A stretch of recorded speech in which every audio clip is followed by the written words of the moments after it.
So once you publish your video to YouTube, you're done, right? You can sit back and relax. No, not in the slightest. In fact, some of the things you do after the video goes live can be the most important. Let's start with comments, and let me ask you this question. As a percentage, how many comments do you read and reply to in the first 24 hours of a video's life? For VidIQ, I would say we read about 50% of them and reply to 25% of those comments, purely because of the sheer volume that we get these days. But irrespective of channel size, this is a habit you can and should be getting into. Checking the comments on your videos a few hours after they go live. Now, there's a very clear reason for this. Your first comments usually come from your most loyal supporters and fans who are taking time out of their day to put you first. And not only are they prioritizing their time to watch your content, they have enough emotional investment to engage with it as well. This is one of the many signals of viewer satisfaction that YouTube's recommendation system is really into. And beyond any notion of the YouTube algorithm, this is your opportunity to build relationships with your community. And so beyond just reading the comments, there are 3 ways you can engage with your viewers through the comments. Now, this can be as simple and as little as hearting the comment. Only creators can do this, so it notifies the commenter that they received a heart from the creator, and it's kind of like a receipt that you, the creator, actually physically read that comment. I'm going to be honest, I pretty much heart every single comment that I read because I'm the only one who can do that. Anybody can like a comment, but only the creator can heart it. Now, obviously, replying to comments is the best option because it represents a direct connection between the creator and the viewer. And there are 2 tiers at which this is typically done. The first is the stock answer. Over time, you will get a little bit bored of saying thanks in as many different ways as possible, and YouTube does provide these hot responses, but also VidIQ has a tool which allows you to add template responses, which not only can answer the typical thanks style of comments, but if you get many of the same type of question on your channel, you can use stock answers for that as well. And the best thing about that tool is that it's completely free, and I've been using it for years to respond to literally thousands of comments. And then finally, of course, we have the personal and dedicated response by the creator themselves. Yes, I understand that every time you reply to a comment, it takes dedicated time, energy, and thought. Just remember this: every single person who comments on one of your videos is going through that exact same process. And it feels good, doesn't it, when people comment on your videos, because it shows that they care. So just imagine how a commenter feels when the creator themselves replies to one of their comments. They'll feel pretty good about themselves, valued, and have a direct connection to the person they are watching. So maybe we should all follow Brandon Coe's lead. Let's go put in the work. Now, I know this is not easy to scale. The bigger your channel gets, the harder and harder it is to reply to every single comment. So unless you're going to bring people in to respond to all of your comments on your behalf, just do what you can. Dedicate half an hour, whatever you can afford, because it's really going to make a huge difference to your community. And if you're a small creator struggling to get any comments, make sure to directly engage with viewers in the first minute of a video. I mean, take this as an example. Why does it have so many more comments than usual? Well, it's because I did this. I still read and reply to as many comments as I can in the first couple of hours after a video goes live. I'm probably doing that right now if you're one of the first to watch this video. So go on, test me. And boy, did you test me. I received literally hundreds of comments that just wanted to see if I would reply to their comments as the test. But because I had made that commitment to the community, that's exactly what I did for about 6 hours. But it was a cool, fun little interactive moment with the viewers, and many of them even replied to my comment, which was awesome. But let me stress, here and now, I'm not doing that again. Yes, I will be reading some of your comments. Yes, I will be replying to some of them, but not all of them. Now, it doesn't have to be as crazy as anything I did in that video. Think about how you can actively engage with your audience in the first 30 seconds to a minute. The mistake most creators make is waiting to ask questions at the end of a video. Also, on the topic of comments, can I just give a shout out to all of those people who go out and try to find the VidIQ videos while they're unlisted? Because those are the true fans, and sometimes they actually help me by telling me that I forgot to add end screens to my videos. You know who you are. I love you. Okay, let's move on to tracking the performance of your videos, which you should get into the habit of doing, particularly in the first 24 hours. Now, naturally, the more videos you publish, the more you'll start to get a feel, a natural instinct as to how your videos generally perform. This benchmarking can be as simple as using the latest video performance card that's available on both the desktop YouTube Studio and in the mobile app. 30 minutes after a video goes live, it will rank its view performance against your last 10 videos. Now at this stage, it's probably a little too early to make assumptions about the video specifically, but it might give you an indication as to whether the video topic resonates with your audience. That first hour or so is when notifications are being sent out to subscribers and regular viewers are starting to see your thumbnail on their homepage. But it's after 3 hours when things get really interesting, because it's at this point that you'll get to see click-through rate and average view duration.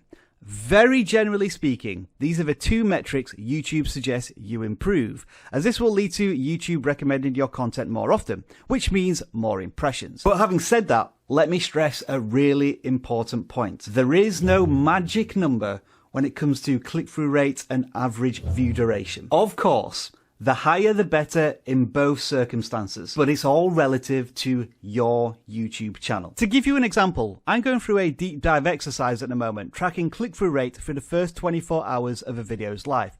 And what I'm learning is that a good click-through rate for the VidIQ channel is above 12% after 1 hour. You can do this type of thing for any video by setting its time period to the first 24 hours, and it will break down most metrics to the hour, in some cases almost to the minute. So what I'm doing is tracking the numbers to see what patterns I can see, but you don't have to go into such fine detail if you don't want to. From the video performance card, YouTube will do some very simple benchmarking for you through these icons, and you can even mouse over them to display typical ranges for the metric in question, or a brief explanation from YouTube as to what it means. If you go into the analytics for a specific video, you can see exactly what traffic source is sending you views, and again how they benchmark against your typical performance. Things to consider when benchmarking these numbers. As I said, it's all going to be relative to your channel. 12% click-through rate after the first hour might be terrible for you or fantastic for you. This can depend on a couple of things. When you're a smaller channel and YouTube is a bit more stingy with those impressions,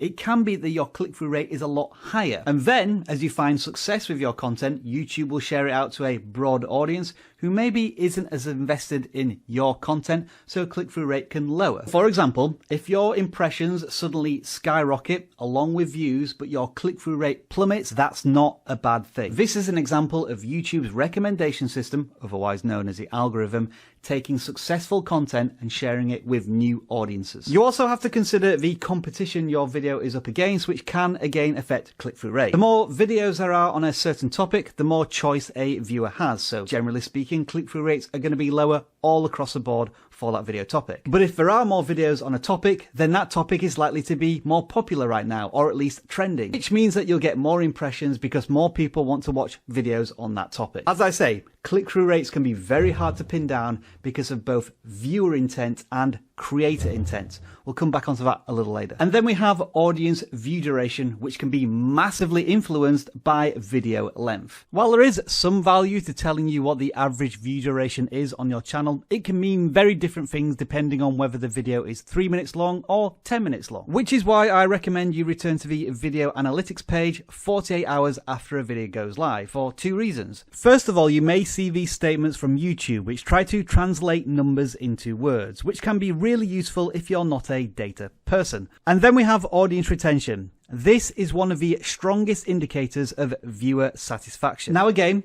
just like click-through rate, there is no magic number when it comes to average view duration, be it 30%, 50%, 70%. But what you can do is benchmark against not only yourself, but YouTube as a whole. You will know if you are making more watchable content because you can compare the performance of individual videos against the typical retention of videos on your channel. This is a good example of where I am improving against myself. But what about my competition? Well, if I click into the audience retention data, I can set the metric by relative retention, which now compares your videos against videos of a similar length all across YouTube. So in theory, since my video performs mostly above average, the recommendation system is likely to favor my video more than others for that particular video topic, if there's demand for it. Basically, this YouTube data never lies, and it will tell you this information without compassion, which sometimes you need hard truths when you're emotionally attached to something. I learned this the hard way recently when I dug into my audience retention analytics to discover just how damaging branded intros can be. I mean, take a look at this.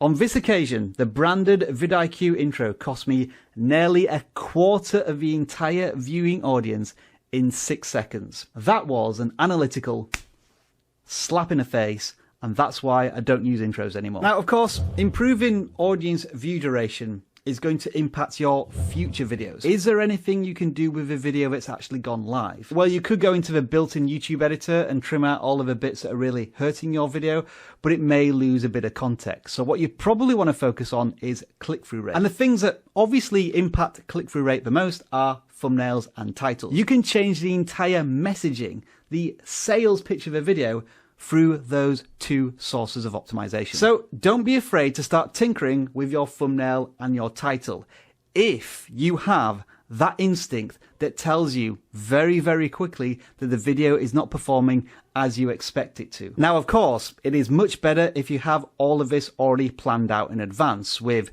5 alternative titles and 5 alternative thumbnails, which is why it's good practice to make the title and the thumbnail of a video before you even record it. If the video is already 2 hours old and you're just throwing Hail Marys making up titles and thumbnails on the spot, there is a much lower chance of them succeeding. To sum all of this up, the last thing you should do when you publish a YouTube video is absolutely nothing. Whether you're making changes to the videos that have just gone live or you're analyzing the performance of them to help improve future content, be proactive. And another thing to keep in mind, not all videos are created equal when it comes to intent. So again, try to develop an instinct for creator expectations and viewer expectations. If you're jumping on a trend that needs to succeed in the first 24 hours, it needs to perform well in browse traffic. That thumbnail has really got to grab somebody's attention and earn the click. On the other hand, you may be making content that you expect to perform just as well today as it does in a year's time because it's search-driven content. This might mean that you need to exercise more patience and not make knee-jerk reactions to the video as it slow burns its way through the recommendation system and into the search rankings. All right, and so you've been reading and replying to comments, you've been tracking the performance of the video. What else can you do?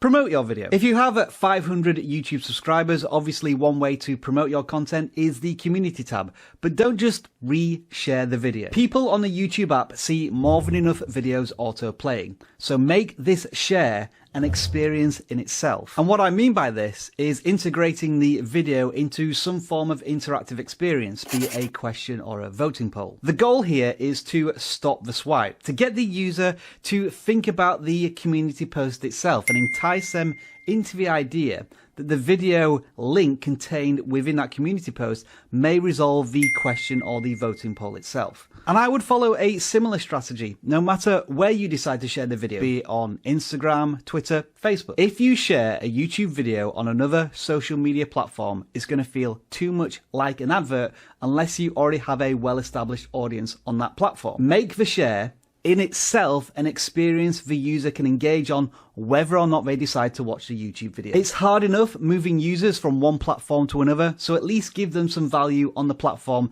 they are currently on. And when it comes to promotion, especially with the YouTube community tab, it's probably best to do it a couple of days after the video has actually been published. It may be that the first time around your audience simply didn't see the video, and in the meantime a lot of other video content has cluttered their subscription and home feeds. So if you promote your content a couple of days after, it feels more like a gentle tap on the shoulder. Just to remind you, did you see this video? Go check it out. Now then, whilst you're doing all of these things, replying, reading comments, tracking the progress of that video and promoting it, at the forefront of your mind, you should be asking yourself, what's next? The last thing you should be doing is just sitting there and waiting for something to happen. Either continue to refine the video you've just launched or start the next one. Certainly in my YouTube experience, you have to be able to compartmentalize each and every video, which allows you to focus on the next one because YouTube is relentless. That recommendation system, the algorithm, always wants more because once you satisfy your audience, they demand more. If that video you've just published is a 1 of 10, well, it's pretty simple what you do next. Double down, make more similar content. If you're making a series of videos that are creating binge watch sessions, then continue to complete that series. You want as many viewers as possible watching one of your videos, being satisfied by it, and then moving on to the next one that YouTube recommends from your channel. And on the flip side, if your latest video is a 10 of 10, then you know what your audience doesn't want to watch next. Much of what we're talking about here is channel focus and consistency. And if you are this deep into this video, then you've heard us talk about this many times before. I believe this is one of the reasons why VidIQ is as successful as it is, with the million subscriber play button that I still haven't opened as of time of recording. Yeah, the tension is unbearable, but I'm saving myself for a live stream. I always preach to myself and any creator who asks for my advice, nothing beats experience. You make one video, you learn from it, you move on to the next, and you just keep doing it and doing it and doing it. Be relentless. But of course, and just as importantly, you do all of this within the limits of your own mental health. Now let's think a little longer term. What should you do with your videos a week, a month, even a year after they've been published? Let me give you one of VidIQ's best examples. At the beginning of 2020, Dan published a video on how to start a gaming channel, and that did phenomenally well, 1 million views. And so we thought to ourselves, why don't we refresh this for 2021? And so we did. And guess what? It's got 1 million views as well. So can you guess what we're going to do at the beginning of 2022? There is also always a potential for videos to be rescued if the content is still valuable and relevant today. A good indicator of this might be that the video has very good average view duration, so when people get into the video, they enjoy watching it, but they just can't get past the thumbnail and the title, and the click-through rate is low. In that instance, you can refresh the video with a brand new title and thumbnail. It may be that in the time since the video was published, you have significantly increased your title skills, your thumbnail designs, your general messaging of video. In this particular example you see on screen, what we decided to do after 6 months was to simply abandon our thumbnail title strategy and pretty much copy the one that was ranking at the top of the search terms, and lo and behold, the performance of that video increased. Yep, sometimes if you can't beat them, just copy them. Now, of course, there will be occasions where you have to just let a video go. Yes, you may put in a lot of time and effort and resources into it, but for whatever reason, the audience simply doesn't want to watch that content. Sometimes it's just better to remake that video, as again, you've probably likely learned lots of new things and skills and information about that video topic, which is going to be better for your audience as you are a better video creator. That's why Dan is going to be remaking this How to Start a Gaming Channel in 2022. He has learned so much over the course of 12 months and he wants to share it with all of you, if you're a gamer, of course. Over the passage of time, as a video does get older, it becomes less and less likely that you're going to be able to re-energize it with a change to the thumbnail and the title. Usually, this is just down to the relevancy of the content. Yeah, alright, the iPhone 13 may have been trending when you launched a video, but in 3 or 4 months' time, when you try and change things up, there's likely much less demand for that type of content. So no matter what you do, it's simply not going to be watched. So if you are going to dedicate some time in trying to rescue an older video, make sure to do the research first to find out whether the content is still relevant. This will usually mean that you're trying to increase search traffic on a video, because the content is evergreen. How to change a tire, no matter when you made the video, is just as relevant today as it was 5 or 10 years ago. Recently, in another video, I talked about front-loading your efforts. That would be dedicating 50% of your time, energy, and resources or more to that title, thumbnail, and video intro. And I still stand by that advice because I believe it has the most potential impact on your video the moment it's launched. What I'm encouraging you to do here is almost duplicate those efforts so that in the first 24, 48, 72 hours, you can quickly switch in the titles and the thumbnails if you think your video has a better chance with alternative offerings to your audience. That was a pretty deep dive into all of the things you should be considering and doing when you publish a video on YouTube. But what about that crucial moment just before? The upload process. Well, it just so happens we've got an in-depth video on that too, which you can check out over here, but I know some of you don't care right now. all you're interested in is the missing box. Go on then.